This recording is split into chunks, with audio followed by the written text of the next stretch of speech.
Hey, it's Friday. I'm Dominic D'Angelo of AdFreeShows.com, podcast, Heat Wrestling, and SEScoops.com. Also, it's Rumor and Innuendo, and happy to be a Friday.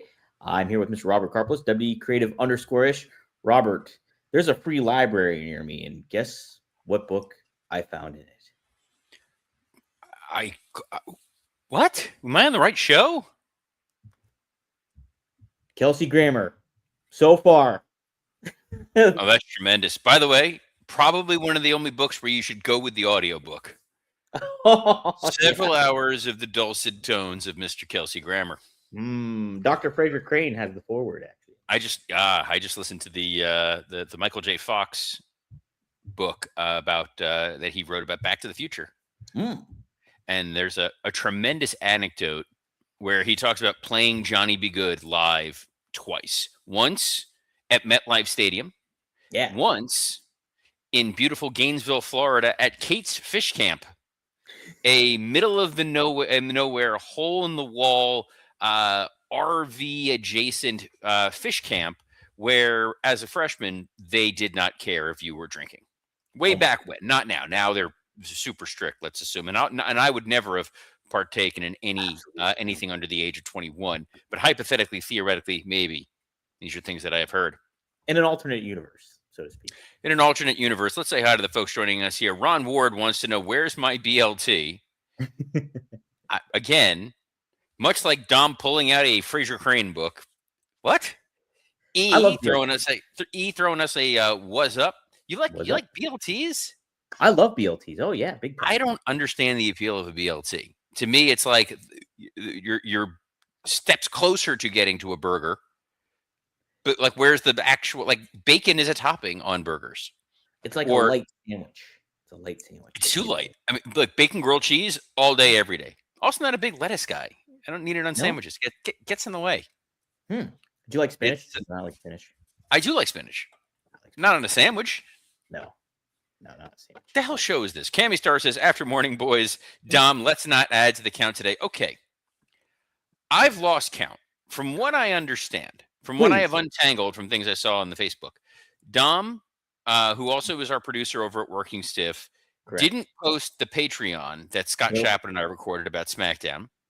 He did post my Something to Sports Entertainment with, but at the wrong level. Yes. And then finally posted the actual main show that I recorded with Scott Chaplin yesterday. That's available on Spotify, Apple Podcasts, wherever you get your shows. Am I so far correct? You are on the money with that. That's correct. So that's 3. I messed up the intro earlier this week. That's 4. So I think I'm at 4. Right? 4 damn it, Doms. Cammy, you're the official counter of that, by the way. I am appointing you since you have made the play for it. Hey, also, Devin Dowling says, hey, yo, anyone ever been into a soap opera? Man, I'm obsessed with Beyond the Gates. I don't know that. I was a Young and the Restless guy. Big time. I don't know. You don't know? I was an All My Children kid. Were you really? I was the soap opera my parents both independently would randomly just like have off. Oh, yeah. No, I love Young and the Restless. Big fan of that. All right. Robert, it is Friday, but we got some things to talk about for sure. There's a SmackDown that's going to air in a couple hours or go live in a couple hours all the way in Berlin, Germany. But the card looks pretty bountiful for what they have lined up for it. We have 3 stages of hell match for the undisputed WWE Championship. It's going to be Cody Rhodes. That's the champion. He's taking on Drew McIntyre. He's the challenger. Robert, will this be the blow-off match for these two? I don't know. There was a sentence that was going on there, and it kind of got derailed somewhere in the middle of it. I don't know what the hell's going on. I'll be honest. The logic to me, it would have been, if this was in the U.S. and this was not a taped show and this was a singles match, that we would have gotten a Jacob Fatu situation. Yeah. But you're in Europe on a pre-tape show. How much of a problem is that, though, really? I mean, like, the ardent fans are going to be maybe tuning into spoilers and being on the social media, but, like, your mass audience, they're still going to tune into SmackDown and see like, oh, hey, maybe Jacob Fatu shows up and changes the whole trajectory of Cody's world title situation or whatever it may be. I think the issue is we've seen Drew McIntyre versus Cody Rhodes several times now. A lot, yeah. And the narrative has always been that Cody has won in some form or fashion, but it's always been because of some kind of, Drew had an out. Yeah. Correct. And now, for the first time, you're doing a 3 stages of hell match, which takes all that away because it's a straight up wrestling match, then it's false can anywhere match, then it's a cage match. So if Jacob Fatu interferes, if he gets revenge, it's weakening Cody. True. Cody would have lost or won, but because he couldn't beat Drew on his own. So eventually it feels like, well, you have to get back to Cody and Drew. You can't have Cody weak going into Mania. No. If you have Cody outright beat Drew is damaged going into Rumble Mania season. Then it's like, well, where is he going from here? So if he loses and then gets sucked into a feud with Jacob Fatu, it's a lesser version of Drew McIntyre. They've kind of booked themselves into a weird corner. Robert, I kind of forget when Jacob Fatu got attacked. Did they reveal who the attacker ultimately was? I thought they did. I thought that they revealed it was Drew, but again, this could be headcanon and not real life. Yeah, I'm not sure. I'm not sure. Wrestling Old Head asks the pertinent question: what about a Randy Orton heel turn? Is it time? The time to have turned Randy Orton would have been back in October, and I would have gone with that around Survivor Series.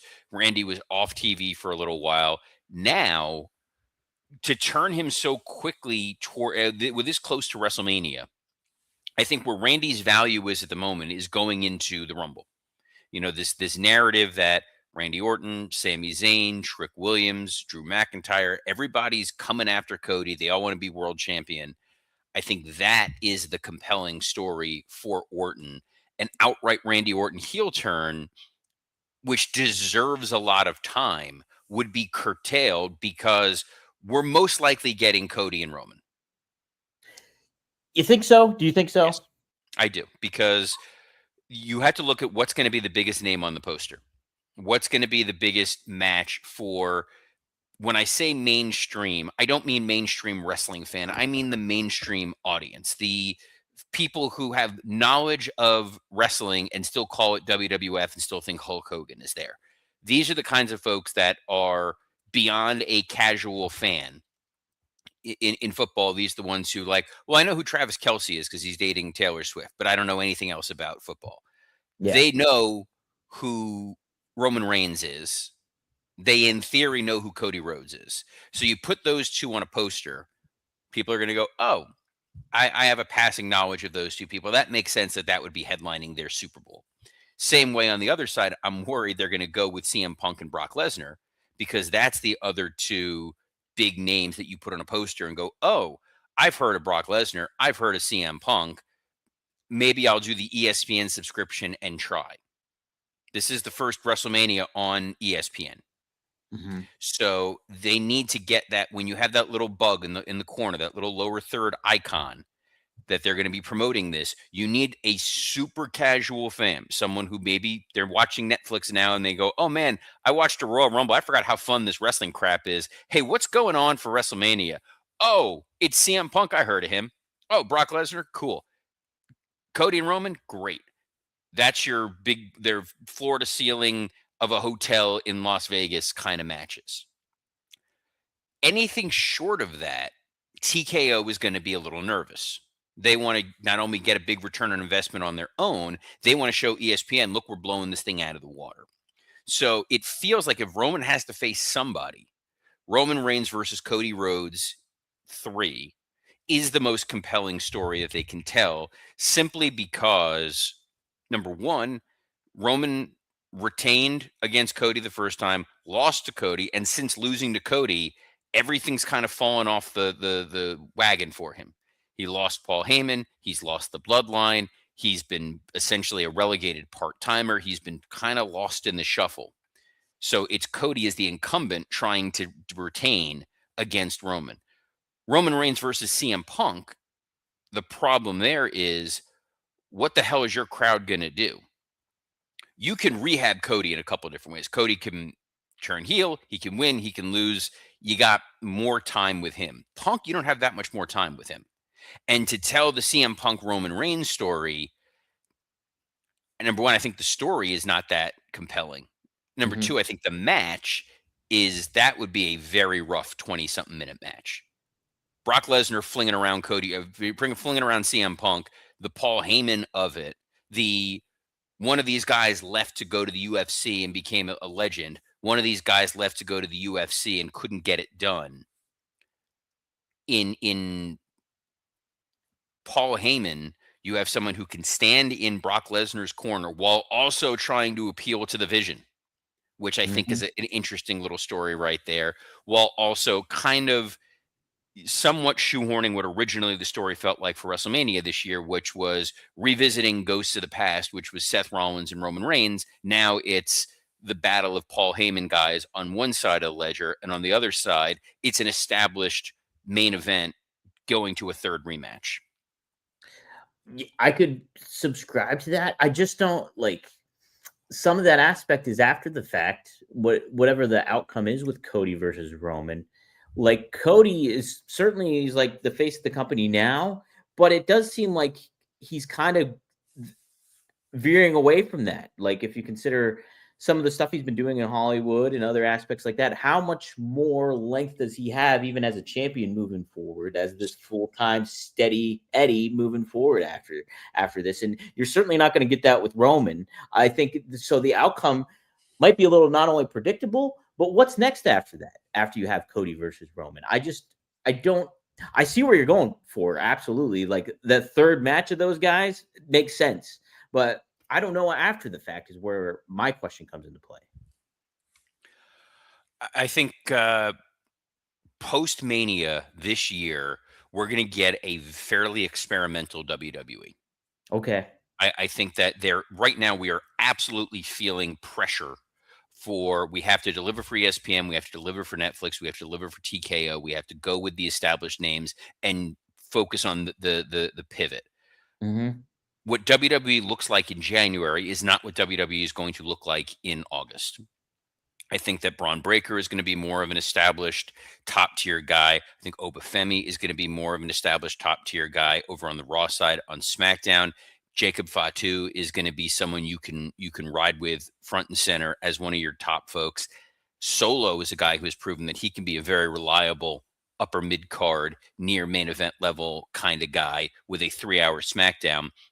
I don't see Cody making the transition to Hollywood the same that others have. Mm-hmm.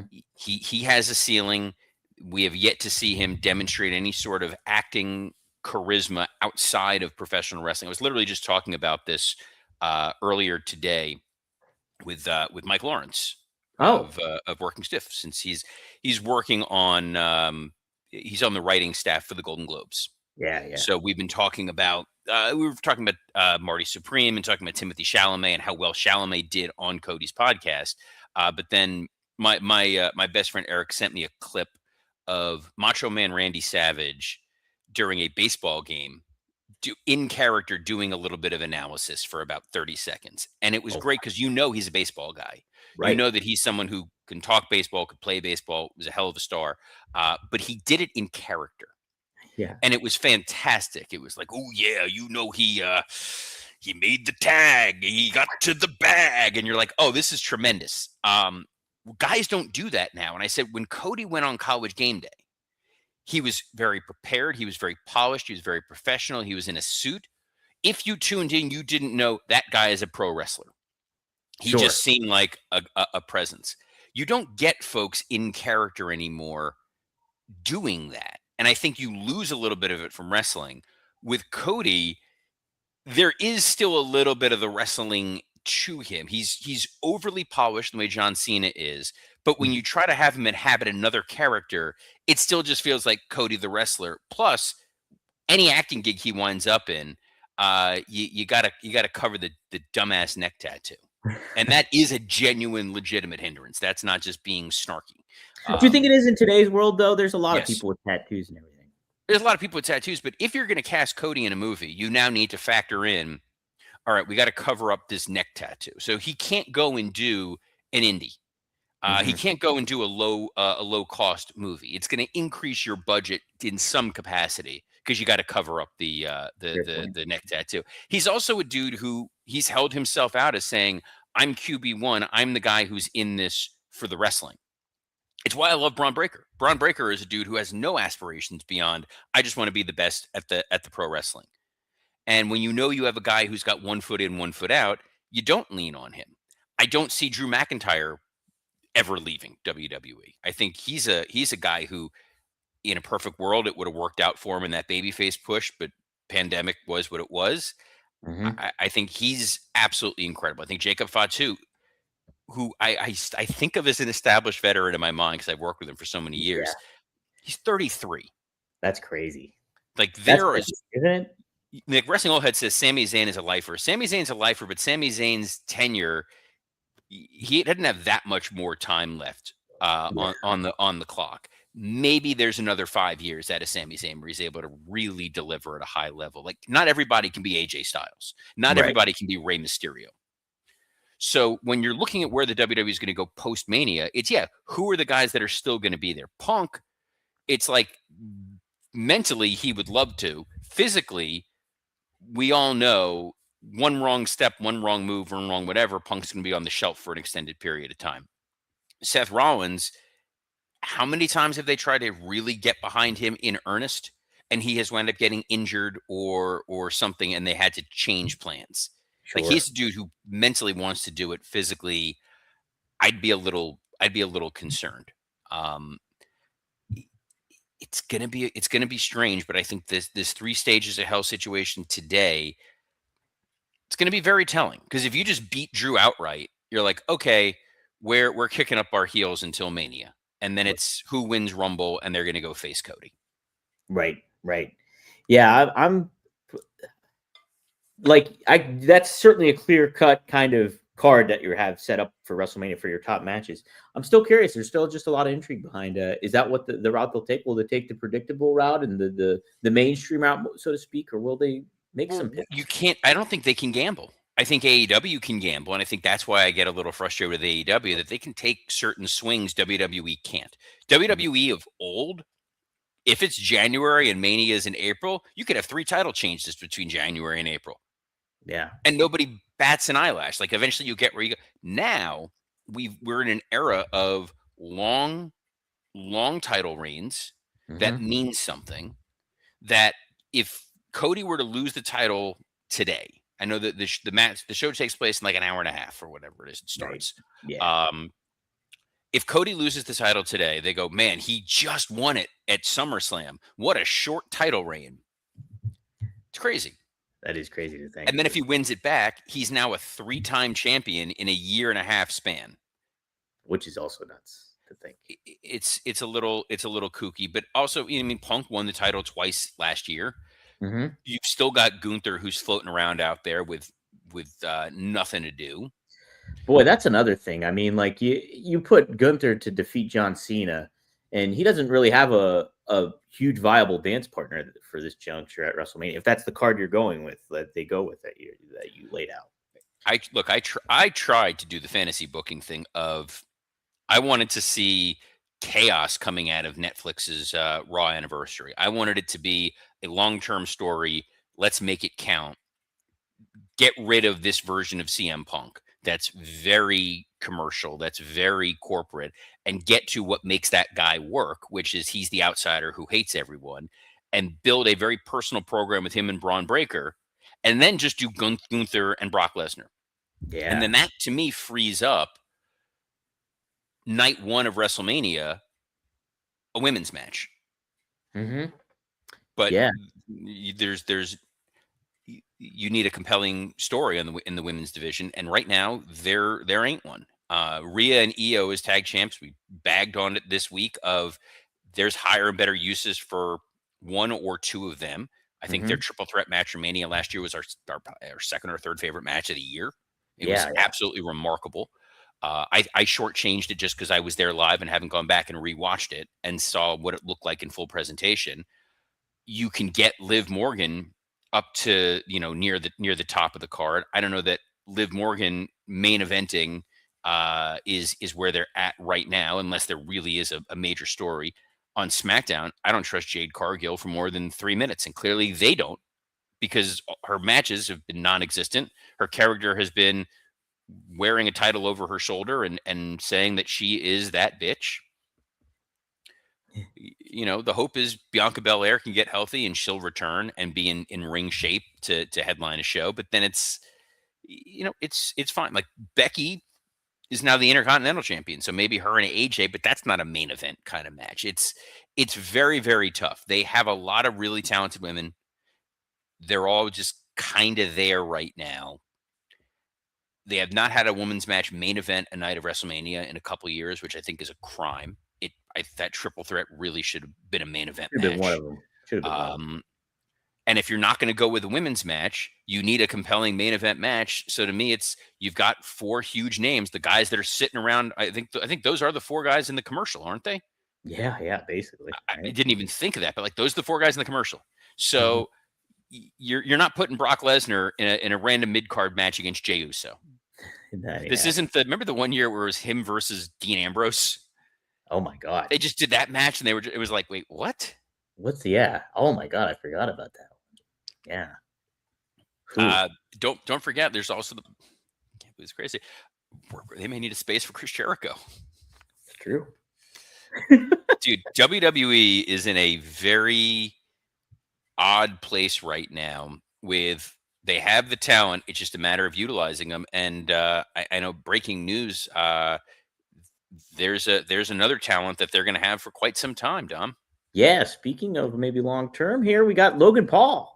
He revealed on his podcast, Impulsive, I actually just signed my official long-term contract with the WWE seconds ago. We took espresso shots. I'm officially a full-timer now, he revealed. All you people saying I'm a part-timer can shut your mouth. Feels good. Feels good to have a job. Your boy is going to be working. I'm excited to get the year started. 2026. I want to hit it hard. I want to become the best wrestler I can be.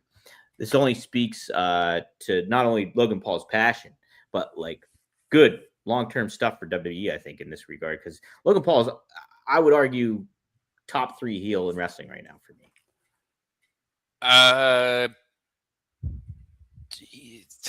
Top 3 heel in wrestling, maybe top 5. I don't know about top 3. I would say he's probably a top 5 heel. Who would you put above him? The All Elite Wrestling World Heavyweight Champion Maxwell Jacob Friedman. I agree with that. The Intercontinental Champion Mr. Dominic Marie D'Angelo. Or sorry, Dominic Mysterio, not Dominic D'Angelo. I think Drew is a far more effective heel. Okay. And in thinking about it, Seth, before he went down, was probably one of the top 5. Whether we we'll love it or not, he was definitely a top 5 heel. And I've been enjoying Joe's work as a top heel. He's a good heel too. Logan Paul is very, very hateable. He's just not. He's not the 1A on that show yet. He's another guy that by end of year, you could tell a trajectory and a story where Braun Breaker wins the world title and he winds up facing Logan Paul. Absolutely. And then that's why I'm saying it's going to be a youth movement. I think that's where WWE is going to go. Hunter knows the rules. Heyman knows the rules. Bruce knows the rules. You can only rely on the guys you have for so long. Ethan Page, by the way, is a top 5 heel. Just putting that out there. It's the work he's doing in NXT. Eventually, they'll move him up to the main roster. I just think he gets slept on a lot. He does. Ricochet's a good heel as well. Ricochet's a fantastic heel. He just needs a better program. Yeah, absolutely. I'm specifically, like, Wrestling Hold kind of makes my point here too. MJF is a heel, but the fans react to him similarly to Dom. They like to hate him. Logan Paul is actually hated. That's kind of where I'm going from with the top. So I think some of the people initially actually hate Logan Paul because they just hate Logan Paul the person, not Logan Paul the character. They just think that this guy is just awful. But that's a benefit to him in regards to what he's doing. You know what I mean? I don't disagree. I think he he's maneuvered away from people hating Logan Paul the person to they hate Logan Paul the character, and that works. Mm-hmm. And I think he's figuring out how to be a wrestling heel as opposed to he's a celebrity that people dislike. This isn't years ago when they brought in Snooki and people wanted to just hate Snooki because it's like, we don't like you, you don't belong here. Logan Paul is a heel people outright hate wasn't going to last because he's a dude who loves wrestling, respects wrestling, and works his ass off in the ring to the point where you're going, oh, this guy genuinely gets it and wants to do well. So the shelf life of people just hating him being Logan Paul was gonna be short. Now making him part of the vision and a guy that you hate in character, that's where you're gonna make some money with Logan Paul. Yeah. Yeah. I would still, I mean, like, if it was last year, I would definitely put Drew in my top 3 above Logan Paul, no doubt. He might be my top, actually. He was my wrestler of the year last year with Drew McIntyre. But I think how just things have shifted and storylines have played out. I just think Logan Paul would definitely be in my top 3 for this year and maybe. So Drew is a guy who, again, if it weren't in this new world of extremely long title reigns, absolutely would I put the title on Drew McIntyre tonight. Okay, yeah. 1,000%. 1,000% put the title on Drew. He wins the 3 stages of hell. He gets to be champion for a couple weeks. We get to him versus Cody at Royal Rumble in a singles match. You get some kind of crazy ass non-finish. Then you got to go to the Elimination Chamber. And Cody's got to win it back in the chamber to then go face the winner of the Royal Rumble, Roman Reigns. And then there you go. Right. But they're not going to do that because you need to really establish we got to build Cody. We need to get merchandise made. We need shirts. We need posters. We need billboards. We got all the promotional photos locked and in the can. We need a long term. It's Cody. He's our world champion. He's the guy we're running with. It's a different world, my man. It really is. Long term has been the phrase of the day for sure for this episode. No doubt about it. Obafemi, he might be long term for Raw, according to Fightful Select. What do you think about that? Him going to Raw instead of SmackDown? Do you think that's the good spot for him there, Robert? I think it shows that they have absolutely no faith in a certain other talent. Yeah. Look, you put LA Knight and Jey Uso on Raw. Neither one of them have become the number 2 babyface on that show convincingly. Jeez, that's a great point. They've occupied that space, but it's kind of like a by default. Obafemi on Raw, boy, that's interesting. That is a Dominic Mysterio returns from injury. I'm 1,000%. They're making me defend my title. I'll fight anybody because I'm the greatest champion ever. Boom, here comes Obafemi. And then you're off to the races. Yeah, you can definitely start him off. You can even put him in the position that you're kind of doing with Trick Williams on SmackDown as well, like just kind of getting it in the heads of people that he's in the world title picture at some point too. Yeah, but the thing is Obafemi and Punk, that's not a great look. I would rather see Obafemi win the Intercontinental title and just go on a tear and let it just loom there as this. If Braun Breaker wins the title and he overcomes, like you still got Obafemi, and if Obafemi can be heated up for 2027 WrestleMania, great. Yeah, no, it absolutely opens up the book a lot more for I think for Raw. So he's also excited. One where sorry, I didn't mean to cut you up, but I just in thinking in 2027, like Mania 2027 is Saudi Arabia, correct? Yeah, correct. So you need sort of a very idiot-proof story for that WrestleMania because you are not going to get a ton of casuals. I don't think that's going to be the case. So I don't think you can tell a more nuanced story. A straightforward Obafemi debuts on Raw in 2026. He runs roughshod for 13, 14 months, and then he goes and wins the world title against Logan Paul in 2027. Wow. It's on a whiteboard somewhere. In that writer's room, there is someone who has probably said, we could probably get to Obafemi versus Logan Paul at WrestleMania next year, and no one's going to bat an eyelash. Devin Dowling says Obafemi versus Austin Theory for the IC title at Mania this year. I guess that could work. That would be. I I'd be fine with that, depending on how they handle Theory. If they utilize him right and he cuts good promos, which is going to be some uphill sledding there, but I could buy that. I will say this very, very quickly because I know that for whatever reason, certain wrestling pundits, journalists, Brian Alvarez, has created this narrative that Austin Theory is not good. Austin Theory has not been booked well. Austin Theory is not bad. I No, think right. Austin Theory is someone who has the skills, has the tools. When he's positioned properly, I think could really be impressive. There's been a number of factors working against him, some his own doing, some external. And I think this will be a really interesting test for him. But we'll see what lies for that man and all of your favorite WWE and AEW stars, because we will be here as we are every Monday through Friday at noon Eastern on a plethora of platforms, including WWE Creative _ ISH X account, the at Dominic D'Angelo X account, the at SE Scoops X account, and on YouTube on Rumor and Innuendo, Podcast Heat, and ad-free shows. Hell of an episode, hell of a week. And because this is airing live, there's very small possibility of Dom actually screwing this up and me getting to say, damn it, Dom. So on behalf of the flawless producer for January 9th, 2026, Dominic D'Angelo, I'm Robert Karpelis. Best of luck in your future endeavors. New year, not really new me. Shh.